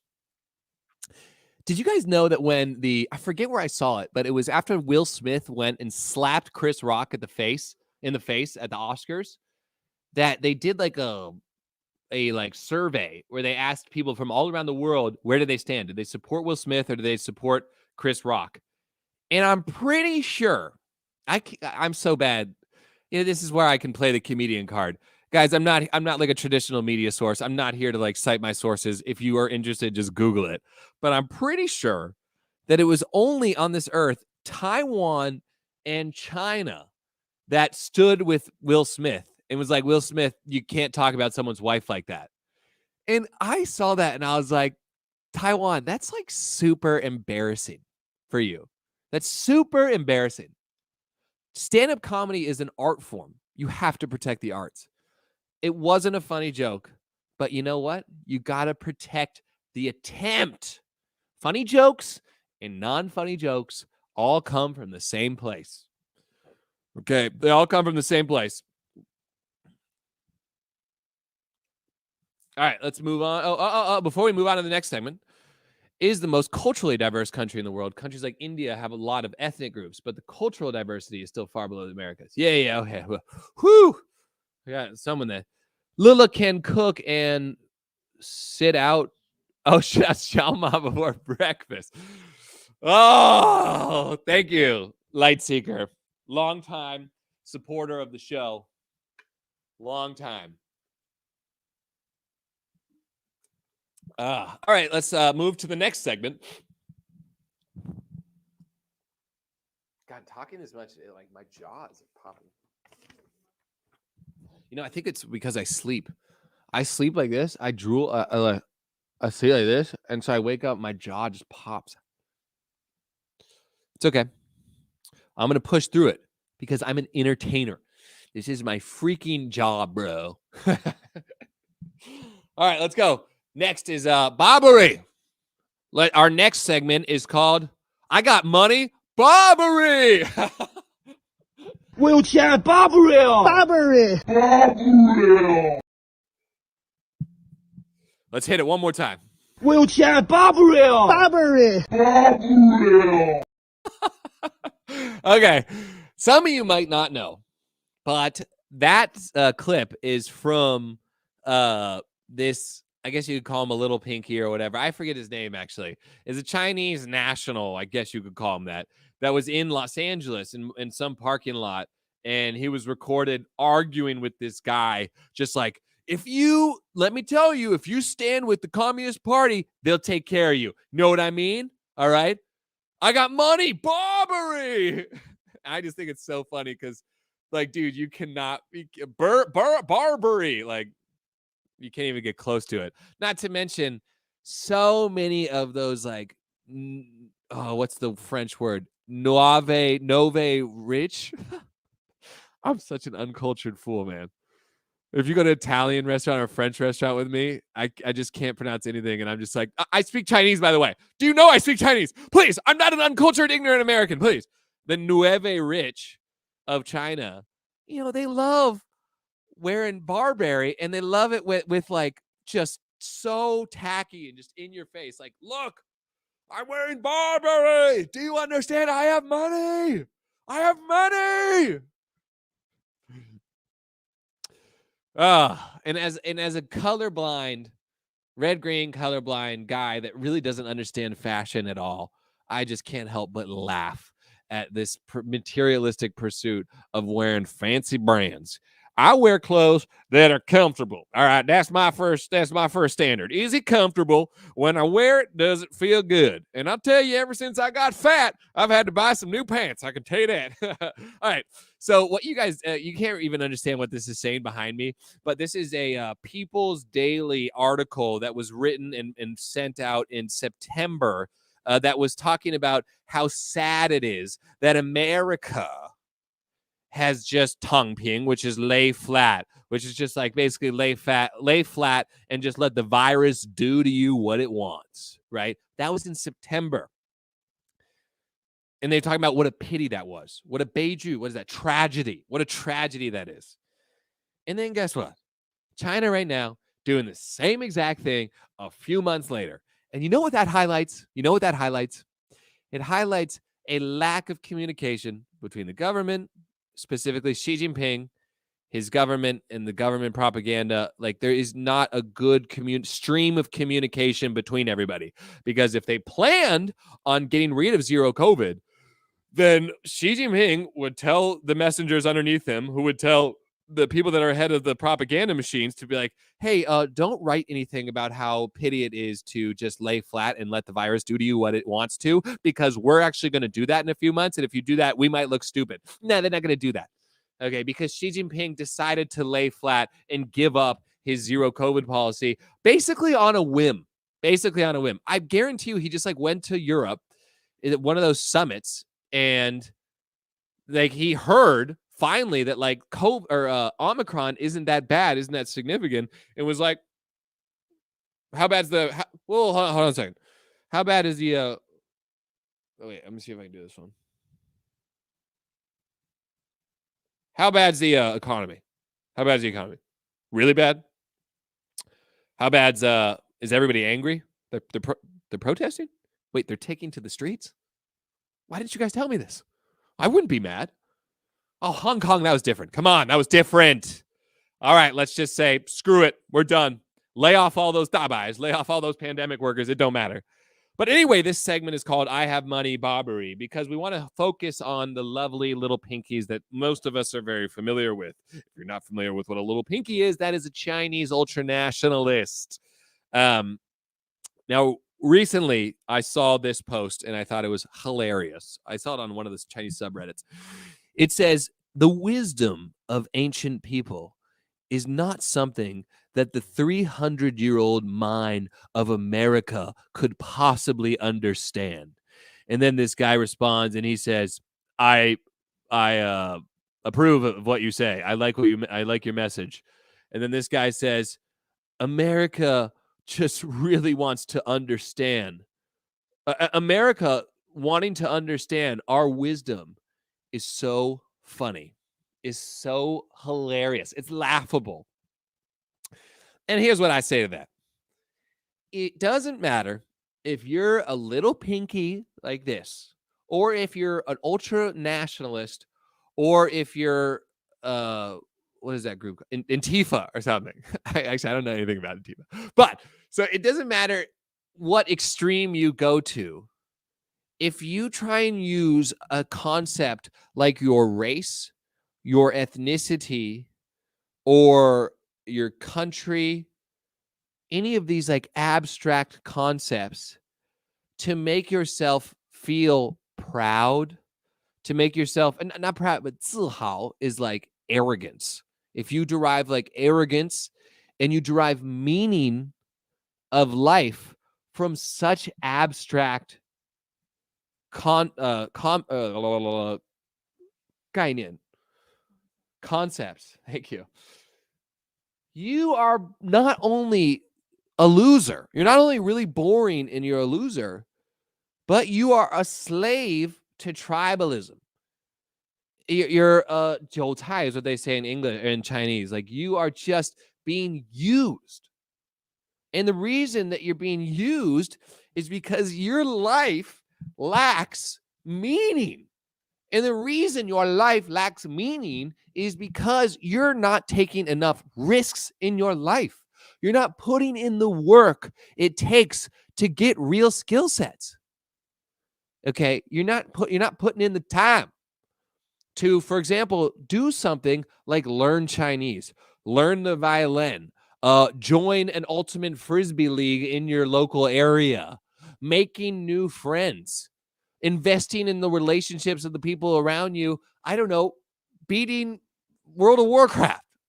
Like, once you do things that take you out of your comfort zone and also take time to do, these skills that you acquire, whether it be social skills, technical skills, those are what give you meaning in your life. If you think that you are going to get pride from being a white dude or being a Chinese person, and you're coming from a country that you think has thousands of years of history, when in reality, Chinese ancient history, they did not think of themselves as Chinese. They thought themselves as Tang people. I'm a Tang dynasty. I'm from Tang. Okay. The word for China did not mean China for a very long time. It had tons of different meanings throughout history. But you're such a pathetic loser that you need to derive pride and arrogance from something that has nothing to do with you. You weren't even alive for anything that China did. Okay. Were you there when they were inventing the printing press? Were you there when they were inventing gunpowder? No, you have nothing to do with that. This is why it makes me so mad when, when I was in China, the thing I would get mad at was when Chinese people would just be like, well, we have to take Taiwan back. We have to take Taiwan back. And I'd be, what? Why? If you try and take Taiwan, let's say you take Taiwan, you are still going to be 110-pound skinny loser with poor posture, sitting every day in an internet bar, playing League of Legends. And the only sex partner that you have is your right hand. You taking Taiwan is not going to change that fact. Okay. You're still going to be a loser. The same goes for ultra nationalists in any country or people that just, I don't, you guys understand what I'm saying. This is what I'm saying. This is what I want to say to this little pinky here. But, I'm sure that we all know people in our lives that just derive pride from things that have nothing to do with you, man. Nothing to do with you. I am proud to be American because I'm proud that this country has like so much diversity and such powerful soft power, that we have such an eclectic mix of cultures and ideas that our music, films, TV, and art can connect with the whole world. I think that's really cool. But I'm not walking around to Chinese people and I'm like, dude, have you seen Breaking Bad? Americans kill it. And by that, I mean, I kill it. What? No, I wasn't there, on set for Breaking Bad. I didn't act in it. I wasn't directing it or producing it in it, but it's an American show. So you know that I had something to do with it by being American, right? You do know that, right? You had nothing to do with it. You had nothing to do with it. In the end of this rant, I'll tell you guys one thing. The other way that you can derive meaning from life, especially if you're a guy, because I'm saying this as a guy, stop watching porn. Stop watching porn. It really, really changes your entire mind. All right. Yeah, let's do the tipping little moment here. Babe, my hair is like glitching or something. Can we toggle the green screen a little bit, the virtual background? Can we make it so it's better? Oh wait, I'm disappearing. Okay, yeah. I think go to a little left. Yeah. Is it better now? Okay. Now let me see it. It's still kind of disappearing, but better. Better? Okay. All right, let's go into our answer Q&A little segment here. OMG. Lila, can you recommend a Chinese YouTuber for my Chinese-speaking family? They're new to Western media and only trust info from Chinese. God, this is tough. So, I seen the Waigoran. Nice. I would suggest Goge, the Dog China show, right?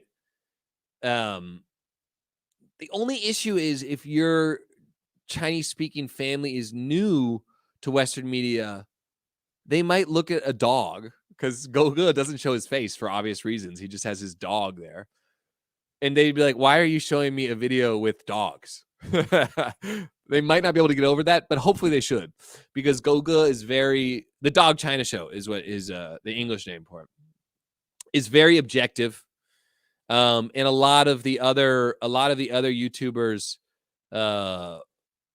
they're kind of like censoring themselves to appease the far right that has really dominates the anti-CCP Mandarin speaking space as a result, basically, of Falun Gong sponsored media, which make a lot of money from doing far right, promoting far right ideology. Which now people are going to be like, well, what's wrong with the right? I'm not saying there's anything wrong with the right, even though obviously there is. And I'm not saying the left's great or whatever. I'm just telling you that, you know, the stuff that comes out of them. I mean, this guy, Zhang Fenmantan, who's like the biggest anti-CCP Mandarin-speaking YouTuber, he literally made a song that's called like Glorious Trump, like Glorious Donald Trump. And you look at this video and it literally looks like a SNL skit. It looks like a Saturday Night Live skit. The guy's in the Grand Canyon with him, American and Trump flag on a horse with like cowboy hats on. It's so stupid. You look at it and I'm like, is this guy trying to make fun of America? I've like never felt offended by someone. I'm like, I thought he was trying to make fun of it, and he's actually trying to be serious. And you know, the 53-year-old like Chinese stay-at-home mothers love that stuff. They love it. They love it. They think it's really cool. So, you know, it's really, you got to be careful, because if you suggest to a Chinese family, a YouTuber, that they feel like this YouTuber has a bias towards either the far right or the far left of American politics, then they're not going to trust them, right? That's my point. And Go Good, the Dog China Show, does a really good job of that. You know who else does a really good job is Leonard. Leonard is fantastic. Leonard is just English, the English word Leonard. He's great. He's really great. He's probably, actually, I would probably show them Leonard first, because Leonard puts a lot of time in his edits. Leonard puts a lot of time in his edits. Let's move on next.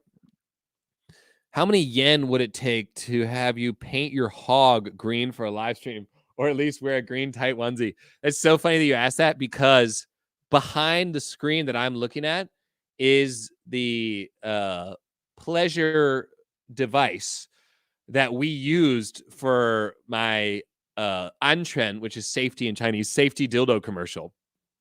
You know, I can't show it. I'll get demonetized immediately. That video got demonetized and I censored it. But we still have it. And we sometimes put it in funny places because it's just a really big, girthy son of a bee. Thank you, though, Lightseeker. How much yen would it take? Enough to be able to support me probably for, I don't know, a year, because whipping that out in a live stream would probably lose me my YouTube channel.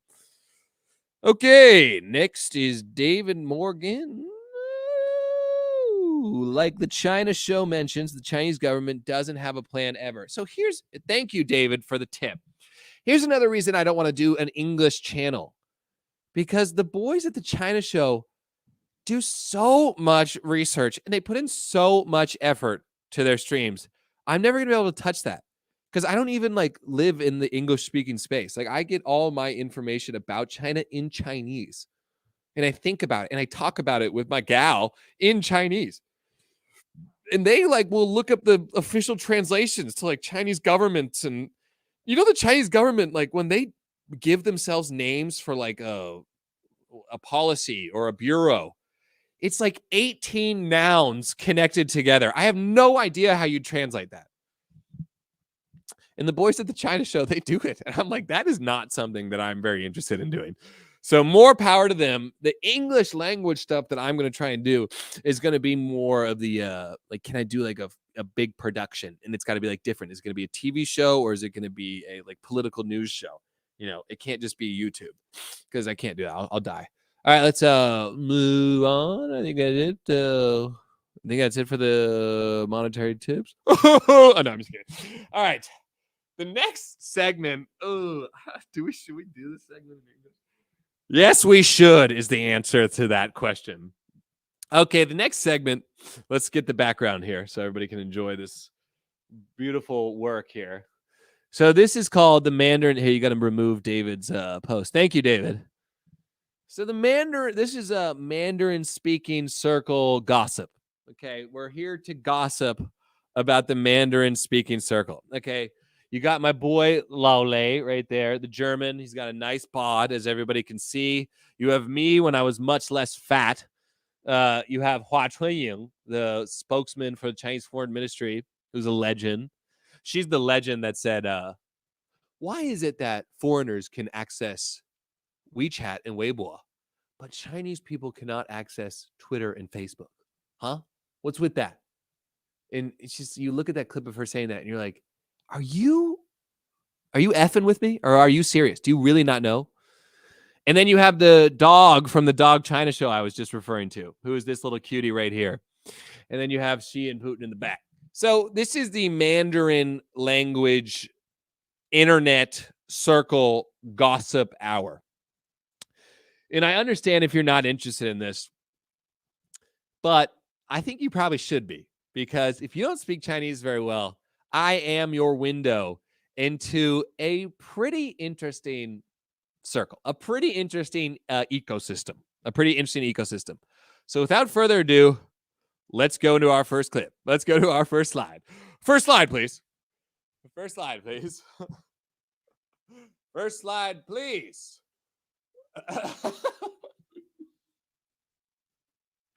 Okay, just so people know, this picture is not what you think. Okay, it's not that dirty. Okay. This young man, his name is Mr. Shen, Gongzi Shen, Terrence Shen. Okay, he's based out of Canada. He's a Chinese YouTuber who, to be honest with you guys, I think he does very well. And when I first started my YouTube channel, I hit him up. I wanted to do streaming with him, but that was very young and naive of me to think that a big YouTuber like that would ever work with a loser like myself. And I've hit him up a few times since, trying to do shows with him. But, you know, him and I are complete opposites in our content.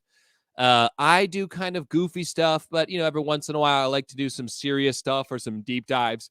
Whereas this dude has never done a like joke video ever in his career. Every single video is him sitting in the same room, just really dry analysis.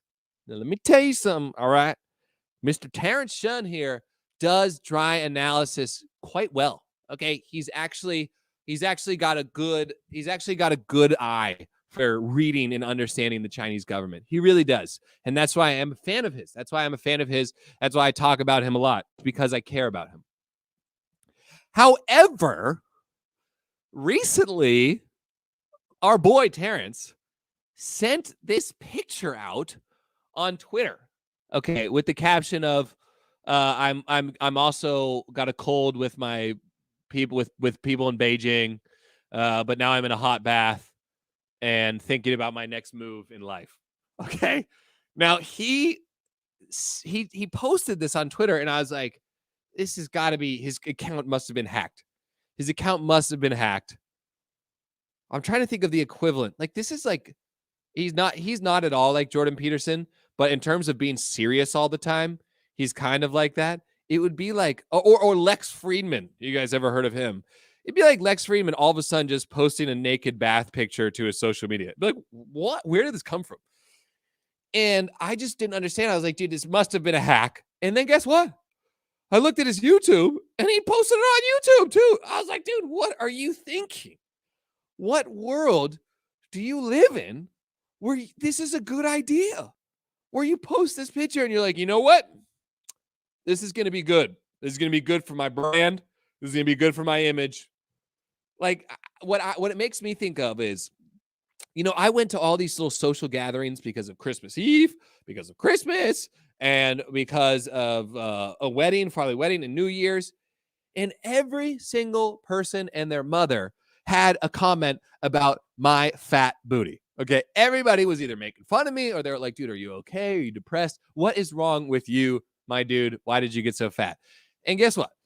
Even if it was making fun of me or like, it was all out of a good place. And it's just the way that I interact with my friends and my family, especially the Farley family, is we just make fun of each other, because through making fun of each other, we can bring the problem to the surface and we can actually discuss it and have real, genuine relationships with each other.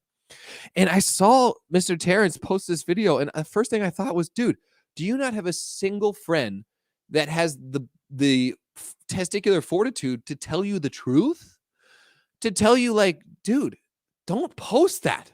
You have almost 400,000 subscribers, and you want to post this? What are you thinking? Even if you don't have a friend, is your wife, what is she like? Hey, babe, you don't have a single trace that your physical body has ever worked out in its entire existence on this earth. I love that photo. Post it. You know what? Don't just post it to your 160 something, 100 whatever, 200,000 Twitter followers. Post it to your 400,000 subscribers. They're going to love it. We got it, babe. Let's do it. It's like, dude, what are you thinking? Why would you do that? Why would you do that? And the reason I really also want to bring this up is because, you know, honest feedback from the people you care about is really important. It's so important that recently, when I shaved, babe, let's go to the next slide. When I shaved my beard, yes, when I shaved my beard, I realized for the first time in my life that I had a second chin waiting for me. Okay, here's the thing I got to tell you guys. When I shaved my big beard, first of all, the reason I shaved was because I got back from Taiwan and I couldn't stop sneezing. So I was convinced there was just dust particles caught up in my big fluffy beard. So I shaved it. And every time I shave my beard, I always first shave this part. I always go like this. I always go right here. Okay. The reason I do that is because I like to look like a Western, like outlaw, like Red Dead Redemption type style right here. And I just think it's funny. But I shaved here and boom, double chin. First time in my life I've ever had a double chin, waiting there, staring back at me. And I ran out of the bathroom and I looked at my girl and I said, babe, it's time for me to lose weight. Because over the last few years, people that have followed me for a long time know that your boy used to have an 8-pack. Please, next slide. China. Your boy used to be rocking rock hard abs. Okay. And then for several reasons, one of which is my lady. Yeah, go ahead. If you want to, go ahead. One of which is my lady. She saw my growing belly and was like, I kind of like the belly. So I was like, cool, man. I was also no longer single. So I lost this encouragement which came from chasing women.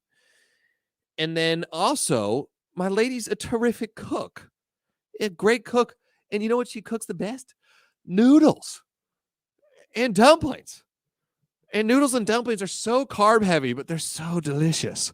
So over the last 2 years, I've just gotten so much fatter. And honestly, I had a huge beard, so I didn't really realize it. And then I shaved the beard and I realized how fat I'd gotten. Look at this. Who's that? The Average Joe says Photoshop. No, Average Joe, dude, go to my Instagram. Look, I got pictures for days. I got so many pictures of how I used to be shredded. And I lost it. And I lost it over time. Now, the reason I wanted to show Terrence and the reason I wanted to show you guys my enormous downfall is, first of all, me going from this to this. I know, you don't need to. I got up to this. Okay. Is more embarrassing than Terrence posting his bath pic. Okay. It's more embarrassing. But second of all, it's because over the last month, I started working out again, like really regularly. I actually, when I was in Taiwan, I was working out pretty regularly too. But over the last 2 weeks after I saw this double chin, I was like, I've started to really go back into the same diet that got me this. Okay. Now, the reason I'm telling you guys this is, well, if you feel like joining me on this path, I said on my Patreon, my New Year's resolution is hopefully I can lose 20 pounds. But I would like to lose about 30 to 35. Okay, that's really the goal. And I am 100% confident that I can not only do it, but I can do it while getting muscle. And if you guys are in the same predicament as me, if you haven't got a New Year's resolution yet and you want to get fit, let's do it together. And you can post your before and afters. You can either tag me on Instagram. You can email me, Lawrence@littlefarley.com. And we can do it together as a team. We can get serious about working out. Okay. Not only are we going to be anti-Chinese government, we're going to be anti-carbohydrates. No, I'm just kidding. Carbs are actually really important to working out. You just need good carbs, not bad carbs. Whole wheat is better than white. I only know like the surface level knowledge enough to give me this body. Yeah, and then someone just mentioned I've also gotten older. But guess what? No excuses, you guys. No excuses. I'll tell you, though, the most important, we're about to end this stream, but the most important thing of working out and getting this bod, what is your motivation? What is your incentive? What is your motivating factors, right? When I was trying to get this, it was really trying to hook up with a lot of ladies and do some model work. Trying to become famous, basically. Vanity. It was really vanity. Now, this time around, I already have the love of my life sitting 3 feet away from me. So what am I going to do? Well, the motivating factor here for me is the script that I keep telling you guys, the pilot that we're writing. I really believe in it. I think it's really good. And if I want to try and sell it to LA studios, to LA producers, then I cannot be a double chin fat loser. I got to be looking good. So this time, my motivation for trying to get back into shape is art. And if you guys haven't noticed, anytime art is motivating me, I can do some pretty cool things, like learn how to direct, produce, write music videos, right? That's it. That's my Farley's Friday spiel. We're about to end it unless there's we're going to open up the Q&A real quick, and then we'll end it.